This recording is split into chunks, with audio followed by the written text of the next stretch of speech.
नमस्कार, मैं हूं शशि शर्मा। आप देख रहे हैं दबंग खबरें। आइए देखते हैं आज की मुख्य खबर। नमस्कार, मैं उदय टक्के। मुख्यमंत्री जी, आपसे मैं आज निवेदन करता हूं फिर से एक बार कि हमें अब सैलून ओपनिंग करने की अनुमति दे दो। पूरे इंडिया में सारे शॉप्स खुल गए, महाराष्ट्र में भी सारे शॉप्स खुल गए, सिर्फ सैलून इंडस्ट्री से ही हमें प्रॉब्लम्स है। कोरोना सिर्फ सैलून इंडस्ट्री से ही आता है, ऐसे जो प्रचार चल रहा है या मीडिया ने प्रचार चलाया है मुझे पता नहीं, बट हम आपको ये कहना चाहते हैं, शाश्वती देते हैं, पूरे गवर्नमेंट को रूल्स को हम फॉलो करेंगे। और लोग भी आप बहुत होशियार हो गए, उनको भी पता है कि कैसे खुद का ख्याल रखा जाता है। इस तरह से हम अच्छी तरह से हमारा बिजनेस कर सकते हैं और लोगों की सेवा भी कर सकते हैं। देखिए, आपने हमें 22 तारीख से घर पे बिठाया, 100% आपने अच्छा किया, लेकिन 22 तारीख से 22 मार्च से आज तक 1 रुपए की किसी की मदद नहीं हुई है और ना हमें किसी की आमदनी है। उल्टा देना तो हमें है ही है। 80% सैलून्स रेंट पे है, उसका रेंट जा रहा है, सैलरीज बच्चों की जा रही है, चाहे एक कारीगर हो चाहे 10 या 100 कारीगर हो, उनकी सैलरी देनी पड़ती है। ईएमआई है, जो सैलून रिपेयरिंग करना पड़ता है, इसके जो खर्चा किया उसका ईएमआई जा रहा है, घर का खर्चा है, डॉक्टर, दवा, इतने सारे प्रॉब्लम्स। आज लोग सुसाइड कर रहे हैं। आज की बात है, आज एक आदमी ने पुणे में खुद के सीने में छुरी से कैंची मार के ली है। इस तरह से सब प्रॉब्लम्स हो रहा है क्योंकि आप कमाने भी नहीं दे रहे हो और घर पे बैठे बैठे कुछ खाने भी नहीं दे रहे हो। सर, सोचने की बात है। कोरोना महामारी की वजह से देश में लॉकडाउन के चलते सभी व्यापारिक गतिविधियां पूरी तरह से ठप रही। संक्रमण के फैलाव को रोकने के लिए केंद्र सरकार ने 24 मार्च से देशव्यापी लॉकडाउन की घोषणा की, जिसके बाद से लगातार लॉकडाउन बढ़ाया जा रहा था। हालांकि इस दौरान कई बड़े उद्योगों और छोटे व्यापारियों को केंद्र और राज्य सरकार द्वारा थोड़ी राहत दी गई। उसके बावजूद कई बिजनेस पर लॉकडाउन का नकारात्मक प्रभाव पड़ रहा था, जिसकी वजह से कई लोगों को या तो बिजनेस बंद करना पड़ा तो कोई संकट के कठिन दौर से गुजर रहे हैं। वहीं मीरा भाईंदर के सैलून और स्पा क्षेत्र से जुड़े कुछ ऐसे ही लोगों से बातचीत की दबंग खबरें के संपादक शशि शर्मा ने, जो लॉकडाउन लगाने की वजह से बर्बादी की कगार पर पहुंच गए। आज हम भाईंदर पश्चिम में जैन मंदिर परिसर के आसपास खड़े हैं। यहाँ पे मेरे पीछे देख रहे हैं एक पार्लर है, वैष्णवी पार्लर, ब्यूटी पार्लर। और यहाँ पे ऐसी स्थिति के पिछले 24 मार्च से लॉकडाउन शुरू हुआ है और ये सैलून जो है वो खुले नहीं हैं। आज जो 8 तारीख से गवर्नमेंट सरकार ने कहा है कि कुछ रियायतें करेंगी और कुछ लोगों को छूट मिलेंगी। जिस तरह से दुकानें खोली गई ऑड इवन सिस्टम के हिसाब से, आधी दुकानें खुलेंगी, आधी दूसरे दिन खुलेंगी। परंतु ये पार्लर वाले जो हैं, इनका अभी तक कोई सरकार ने निश्चित नहीं किया कब खुलेंगे। इनका जो घर परिवार है किस तरह से चल रहा है, आइए इनसे जानते हैं। ये काफ़ी परेशान हैं। इन्होंने दबंग खबरें से गुहार लगाई थी कि हमारे बारे में हमारी आवाज़ को आप बुलंद कीजिए और सरकार तक चाहिए, क्योंकि हमारी आज ऐसी स्थिति हो गई है कि घर परिवार चलाना बहुत मुश्किल हो गया है और हम कोरोना से तो बाद में मरेंगे लेकिन भूख से पहले मर जाएंगे। ये इनसे जानते हैं किस तरह की स्थिति है इनकी। मैडम, क्या नाम है आपका? प्रीति गरुड़। मैडम, ये जो मार्च से जो लॉकडाउन शुरू हुआ है और आज तकरीबन 2.5 महीने हो गए हैं और आप जिस तरह से सरकार ने 8 तारीख से छूट रखी है कि यहाँ से कंटेनमेंट जोन से लेके बाकी जगह में मतलब दुकानें खुल रही है सुबह 9 बजे से लेके 5 बजे तक, परंतु पार्लर, जिम और कुछ ऐसी हैं जिनको अभी तक छूट नहीं मिली है और वो कब खुलेंगे ये तो सरकार ने निश्चित नहीं किया है। तो क्या कहेंगे और किस तरह से आपका परिवार चल रहा है, किस तरह से आपका निर्वाह हो रहा है, बताएँगे? वही सर, बहुत प्रॉब्लम में है हम लोगों का परिवार। एक्चुअली जो मेरे स्टाफ है वो भी बहुत प्रॉब्लम में है और मुझे मतलब यहाँ का भाड़ा वगैरह सब मतलब निकालना है। आज 26,000 भाड़ा है मेरा, मतलब 500 रुपये कम 26,000 को, लाइट बिल वगैरह मेंटेनेंस सब मतलब देखना पड़ता है। इसलिए सरकार से मेरी मतलब यही दरख्वास्त है कि जल्दी से जल्दी मतलब पार्लर व सैलून जो भी है ओपन करे। एक्चुअली मालिक को भी फ़ायदा है और स्टाफ लोगों को भी फ़ायदा होगा, क्योंकि सब बहुत प्रॉब्लम में है अभी। मैडम, आपने हमें बताया कि जिस तरह से आपके जो दुकान के ओनर हैं आपसे रेंट मांग रहे हैं, लाइट का बिल मांग रहे हैं, तो क्या आपकी पोजीशन है कि आपका लाइट बिल और रेंट आप दे सकते हैं इस हालात में? सर, लाइट बिल मेंटेनेंस तो चलो हम लोग भर देंगे, लेकिन भाड़े की अपील अगर करते हैं तो सच में मैं सरकार से दरख्वास्त करूंगी कि थोड़ा सा हम लोगों को भी मतलब कुछ करे हमारे लिए भी सरकार, बस। यहाँ पर आपके पास कितनी स्टाफ है जो काम करते हैं और वो उनके जो सैलरीड हैं और उनका घर परिवार उनके ऊपर ही निर्भर है? कितने लोग हैं? 5 लड़कियां सर जॉब करती है पार्लर में। पार्लर में। हाँ। आइए इनके पास जो जॉब करती है लड़कियां उनसे जानते हैं किस तरह से इनका परिवार वगैरह जो है निर्वाह कर रहा है और किस तरह की उनकी आज की स्थिति है। मैडम क्या नाम है आपका? सर मेरा नाम उमी है। क्या कहेंगी आप? सर बहुत ज़्यादा तकलीफ़ में, जब से बंद हुआ है कहीं से कुछ हेल्प नहीं है, कुछ भी नहीं है, घर चलाना बहुत ज़्यादा मुश्किल है। I am a single mother, I have to take care of my child also, and बाहर से मतलब हम जा भी नहीं सकते और ना ही कुछ ले सकते। मैम सिर्फ हेल्प करती है या बाहर से कहीं से हमको हेल्प लेके घर चलाना पड़ रहा है। एट प्रेजेंट बिल्कुल भी नहीं है, हमारे पास काम ही नहीं है कुछ। जब खुलेगा ही नहीं तो हम कहाँ जाके काम करेंगे, आप ही बताएं सर। सरकार से क्या कहना चाहेंगे? जिस तरह से बाकी चीज़ों को छूट दी गई है, खुल गए हैं, तो आप सैलून वगैरह नहीं खुले हैं, जिम वगैरह नहीं खुले, कई संस्थाएं जो नहीं खुली हैं, तो क्या कहेंगे सरकार से, क्या गुहार लगाएंगे आप? सर हम लोग बस रिक्वेस्ट करेंगे कि प्लीज़ कैसे भी करके, ये सिचुएशन हमको भी पता है कि कितनी क्रिटिकल है, हमको भी अपने फैमिलीज़ की परवाह है, हम भी खुद सेफ़ रहना चाहते हैं और दूसरों को भी सेफली करना चाहते हैं। बस इतना है कि हाँ हमको अलाउड करेंगे so we can at least operate has government से टू अस। जितनी भी क्या कहते हैं उसको रखना चाहिए वो सब रख कर हम करेंगे, जो भी है सैनिटाइज़ करना या सिक्योर रहना वो सब रख कर करेंगे हम। लेकिन प्लीज़ रिक्वेस्ट कर रहे हैं क्योंकि बिल्कुल भी हम लोग को कोई सपोर्ट नहीं है। बहुत सारी लड़कियां हैं हम सब लोअर देन मिडिल क्लास में से, सो वी हैव टू। ये थे, इन्होंने बताया किस तरह से इनका घर परिवार चल रहा है आज के इस दौर में, और अगर ये स्थिति आगे भी बढ़ती रही तो काफ़ी मुश्किल हो जाएगा इनके लिए, आगे का जीवन जीना बड़ा मुश्किल हो जाएगा। तो सरकार से दबंग खबरी की गुजारिश है कि जिस तरह से बाकी संस्थाओं को आपने शुरू किया है, जल्द से जल्द इनके बारे में भी सोचा जाए ताकि इनका परिवार वगैरह जो है, जो इन पर डिपेंड है, वो निर्वाह तो सही तरीके से कर सके। देश के प्रधानमंत्री नरेंद्र मोदी द्वारा लॉकडाउन 2 दिन की घोषणा किए जाने के बाद दिल्ली, मुंबई और पंजाब से प्रवासी मजदूरों के पलायन की जो तस्वीरें सामने आई, उसने समूचे देश को झंझोर कर रख दिया।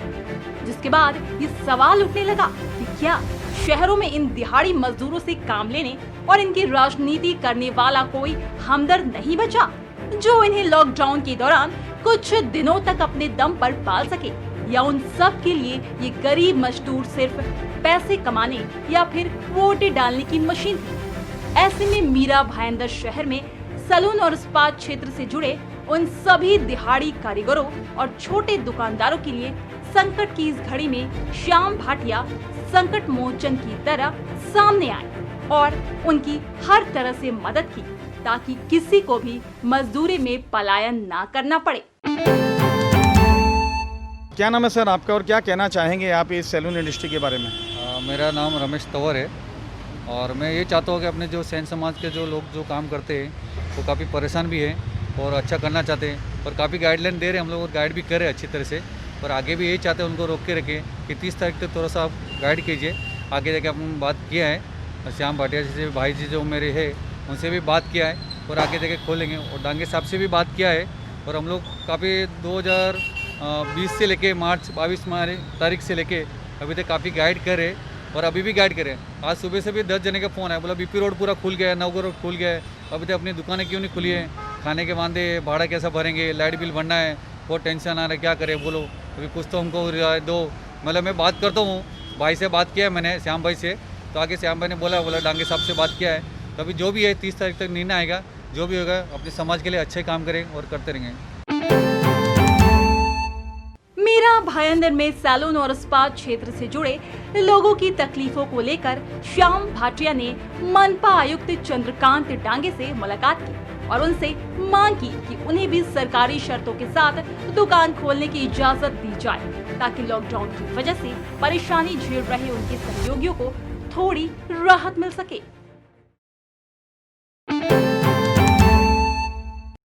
मिशन बिगिन अगेन के तहत आज से 6 तारीख से मीरा भाईंदर के तकरीबन बाज़ार खुले नज़र आ रहे हैं और कई रियायतों के तहत इसे खोला गया है। सिर्फ महाराष्ट्र में कई ऐसे इंस्टीट्यूट हैं जैसे सैलून हुए, सैलून इंडस्ट्री हुई, जिम इंडस्ट्री हुई, ऐसे 3-4 इंडस्ट्रियाँ जो है जिनको नहीं खोला गया है। परंतु सैलून इंडस्ट्री जो है पूरे ऑल ओवर इंडिया में खुल चुकी है, परंतु महाराष्ट्र में नहीं इसे ओपन किया गया। क्यों नहीं किया गया? ये तो सरकारी तंत्र है, सरकारी नीतियां हैं। आइए हम मीरा भाईंदर के जाने माने हेयर स्टाइलिस्ट, हेयर के इनके पास काफ़ी फिल्म इंडस्ट्री के लोग आते हैं जो नाम के मोहताज नहीं है, पहचान के मोहताज नहीं है, जिनका नाम है श्याम भाटिया। उनके पार्लर के बाहर खड़े हैं, उनसे जानते हैं कि आपके सैलून इंडस्ट्री जो है, जो महाराष्ट्र में नहीं खुल रही है, तो क्या वजह है और किस तरह से आपके इंडस्ट्री में जो काम करने वाले लोग हैं वो अपना घर परिवार किस तरह से इस लॉकडाउन में पिछले 2.5 महीनों से उनका गुजारा चल रहा है। इनसे जानते हैं पूरे विस्तार से कि इनकी इंडस्ट्री के लोग किस तरह जी रहे हैं इस 2.5 महीनों में। श्याम भाटिया जी, आप पहचान के मोहताज नहीं हैं, ना आपको पहचान की ज़रूरत है, आप अपने आप में एक पहचान और शख्सियत हैं। तो आप मुझे बताइए, जो 2.5 महीने से जो लॉकडाउन शुरू है और इस लॉकडाउन में कई लोग जो हैं बोलते हैं ना, आर्ट्स में थे फर्श में आगे हैं, और जो मिडिल क्लास थे वो लोअर क्लास बन चुका है, और आज जीना लोगों का दुर्भर हो गया है। लोग जो कोरोना से बाद में मरने वाले हैं, आज वो लोग जो हैं वो भूखमरी से मरने की नौबत उनकी आ गई है। आज की कई लोग डिप्रेशन में चले गए। आपकी इंडस्ट्री से कई लोगों के हमें फ़ोन आते हैं सैलून इंडस्ट्री से कि हमारा कब खुलेगा, हम लोग डिप्रेशन में जा रहे हैं, खाने के लिए नहीं है। तो क्या कहेंगे सरकार से, क्या गुजारिश करेंगे और क्या उन लोगों को सांत्वना देंगे, उनको क्या संदेश देना चाहेंगे आप? सबसे पहले तो सर दबंग खबरों के लिए शुभकामनाएं करूंगा कि इस कोरोना काल में भी आपकी व्यस्तता और आपके एपिसोड देखता हूं तो मुझे लग रहा है कि सबसे बड़ा बहादुरी काम तो पहले आप कर रहे हो, तो उसको सबसे बड़ी शुभकामना है।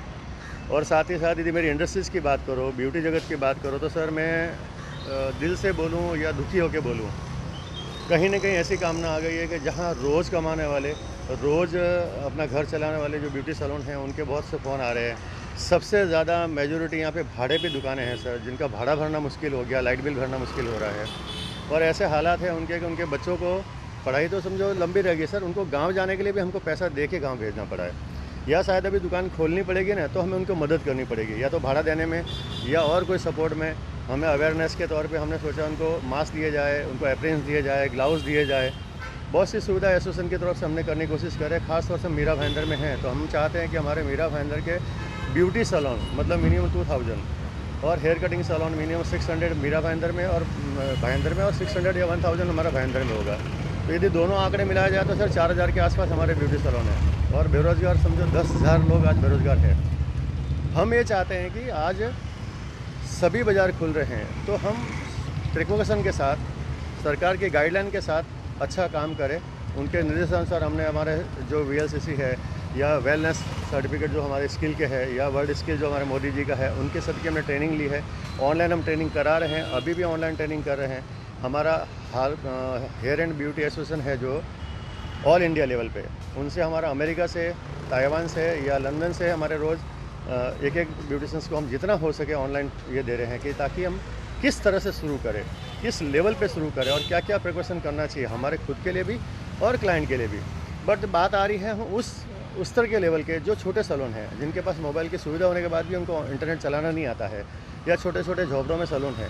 तो हम सरकार से निवेदन करते हैं कि उनको शुरू करने के लिए उनकी गाइडलाइन के अनुसार या थोड़ी उनकी राहत देवे, या तो उनके लाइट बिल माफ़ किए जाए, या गवर्नमेंट से उनको पैसा मिले, या उनके साथ कोई भी इस तरह से ट्रेनिंग की जाए ताकि वो एक लेवे दूसरा न लेवे। और हम कोशिश भी कर रहे हैं। तो हमारी मांग नहीं है कि हम गवर्नमेंट को लड़े, बट हमारी मांग ये भी है कि उनके लिए कुछ सुरक्षा के नियम, या उनके लिए कुछ सुविधाएं, या उनकी कोई जान हानि न हो। या बहुत से ये कहते हुए मुझे अच्छा लगेगा, लोग आत्महत्या की बात कर रहे हैं, या सर कि हमारे बच्चे मर जाएंगे भूखे, या किसी की बेटियाँ स्कूल पढ़ रही है, किसी को बीमार है, उसके लिए पैसा नहीं है। तो मुझे ऐसा लग रहा है कि यार मैं एक की सेवा करूं तो ठीक है, जल्दी से हम कर सकते हैं, बट ऐसे 50 फ़ोन आ चुके हैं। ख़ास तौर से पूरे इंडिया की बात करूं तो बहुत ज़्यादा। तो हम सबसे ज़्यादा निवेदन कर रहे हैं कि महाराष्ट्र सरकार से हो, हमारे यहाँ पे प्रशासन से हो, कि हम सेफली और अच्छे ढंग से काम कर सकें। ऐसा कोई हमारे लिए कानून का है तो हमारे ऊपर लागू किया जाए। और यदि हम कर रहे हैं, बड़े लोग तो सब अच्छे से करने वाले, बट ख़ास तौर से मैं फिर बोलूँगा जो नॉर्मल सैलून हैं उनके लिए सुख सुविधाओं के लिए क्या होना चाहिए, उनके लाइट बिल माफ़ होना चाहिए, या उनके भाड़े का कुछ आधा कम होना चाहिए या पूरा कम होना चाहिए, ये क्या सुविधा है सर, मैं वो थोड़ा रिक्वेस्ट करना चाहूँगा सरकार से भी, हमारे यहाँ के प्रशासन या जो भी मान्यगण हो उनके लिए। श्याम भाटिया जी, हमें ऐसा मालूम पड़ा है, जानकारी मिली है कि आपने यहाँ के आयुक्त IAS श्री चंद्रकांत डांगे जी को भी ज्ञापन दिया है, और जो आपकी इंडस्ट्री है उसको जल्द से कैसे शुरू किया जाए इसके बारे में आपने चर्चा की। तो क्या चर्चा हुई और क्या उन्होंने आश्वासन दिया आपको? सर डांगे साहब से मिलने का एक ही उद्देश्य था मेरे कि एक शहर के मुख्य हैं और हमारे यहाँ के कमिश्नर हैं, तो उनके अंडर जो भी गाइडलाइन है उनको पता है। और सैलून एसोसिएशन नहीं खुला है, हमें एक महाराष्ट्र सरकार से जो लेटर आया था मुझे मिला और उन्होंने मुझे बताया कि सर ये नियम है, आप पढ़ लीजिए, आपको पता चल जाएगा, हमें अभी परमिशन नहीं है। बट उन्होंने ये आश्वासन दिया कि आने वाले समय में बहुत जल्दी आप अपना लेटर मुझे दीजिए, हम आगे भी फॉरवर्ड करेंगे। आपके अनुसार जो सुविधाएं हैं या किसको तकलीफ़ हो रही है उसको हम इतना ही बोलेंगे, थोड़ा सा प्रोत्साहन रखिए, हारिए नहीं, दिल से डरिए नहीं। कुछ चीज़ गंभीर है, मीरा भाईंदर थोड़ा सा सही लेवल पे आते हैं, अभी खुल रहा है तो और न बढ़े। तो हम चाहते हैं कि आपकी ही प्रोटेक्शन के लिए, आपके ही छोटे बंधुओं को कोई और प्रॉब्लम ना हो, तो हम थोड़ा 8 दिन 10 दिन जो भी सरकार की गाइडलाइन आती है उसके बाद जल्द से जल्द हम शुरू कराने की कोशिश करेंगे। ये हमें आश्वासन मिला है। आज शशि जी, ये बात है कि हम बार बार ये बोल रहे हैं कि हमारे प्रशासन हमारे लिए क्या करी, तो हम तो एक ही बोलेंगे, हमारी सैलून इंडस्ट्रीज़ के लिए नहीं, चाहे वो जिम हो, चाहे मॉल हो, या जो भी हमारे फिल्म इंडस्ट्रीज़ हो, वो सभी बंद है। तो हम चाहेंगे उनके लिए भी अपने गाइडलाइन के अनुसार उनको अनुमति दी जाए और उसके लिए प्रोफेशन लिया जाए। उनके लिए भी जो गाइडलाइन होनी चाहिए बनाई जाए, और जब इतना शुरू हुआ है तो उनको भी शुरू होने का मौका दिया जाए। हम सभी सरकार, हमारे राज्य सरकार हो, चाहे केंद्र सरकार हो, चाहे हमारे मीरा भाईंदर जो शासन है, हम सबसे निवेदन करना चाहेंगे कि आने वाले समय में हमें अपनी गाइडलाइन के साथ अच्छे से काम करने का मौका मिले, और हम भी चाहेंगे हमारे शहर के लिए अच्छा कुछ काम करे और अच्छी बात जो होवे वो सबके लिए खुशी होवे। ये थे श्याम भाटिया जी, जिन्होंने बताया है कि इन्होंने सरकार से भी मांग की है और यहाँ के आयुक्त से भी गुजारिश की है और उनको ज्ञापन दिया है कि जल्द से जल्द किस तरह से हमारी इंडस्ट्री को शुरू किया जाए। उन्होंने उनको भरोसा दिलाया है कि जल्दी शुरू होगी, पर थोड़ा सा धैर्य रखना पड़ेगा। परंतु इन्होंने और कुछ बातें बताई, इनके यहाँ इंडस्ट्री में काम करने वालों की पीड़ा, वेदना और संवेदना बताई कि किस तरह से लोग इनको फ़ोन कर रहे हैं। बड़ी गंभीर समस्या है। दबंग खबरें सरकार से गुजारिश करना चाहता है अपने माध्यम से कि जल्द से जल्द इस इंडस्ट्री के बारे में भी सोचा जाए। हज़ारों लाखों की तादाद में महाराष्ट्र में जो इनके सैलून स्पा में काम करने वाले वर्कर है, जो मतलब छोटे लोग हैं, जो रोज़ कमाते हैं और खाते हैं, अपने परिवार का गुजारा करते हैं, उनके बच्चे पढ़ते हैं, सब पढ़ते हैं, तो उनके बारे में सोचा जाए, उनके भविष्य के बारे में सोचा जाए और जल्द से कोई एहतियात, सुरक्षा के एहतियातों को, नियमों को, निर्देशों को देते हुए इन्हें जल्द से शुरू किया जाए। कैमरामैन प्रधान मीना के साथ शशि शर्मा। लॉकडाउन 0.3 में केंद्र और राज्य सरकार ने कुछ शर्तों के साथ स्टेशनरी और सभी तरह की इकलौती दुकान खोलने का फैसला किया। साथ ही शराब की दुकानें और जरूरी सामान बनाने वाली कंपनियां भी खुलेंगी, वहीं उनकी सप्लाई चेन भी खुलेंगी। साथ ही आईजी हार्डवेयर, ई-कॉमर्स में जरूरी सेवा भी जारी रहेगी। तो दूसरी तरफ शादी में 50 लोगों को इजाजत और किसी की मौत होने पर अर्थी में 20 लोगों की जुटने की छूट दे दी गई है। इसके साथ ही school, mall, gym, sport, social, political, सांस्कृतिक जमावड़ा बंद रहेगा। साथ ही सैलून भी बंद रहेंगे। ऐसे में 2 महीनों से कारोबार बंद कर घरों में बैठे व्यवसायी अब सरकार से उन्हीं भी शर्तों के साथ व्यापार शुरू किए जाने की इजाजत मांग रहे हैं, ताकि उनकी और दूसरे व्यवसाय से जुड़े लोग पूरी तरह से बर्बाद ना हो जाए।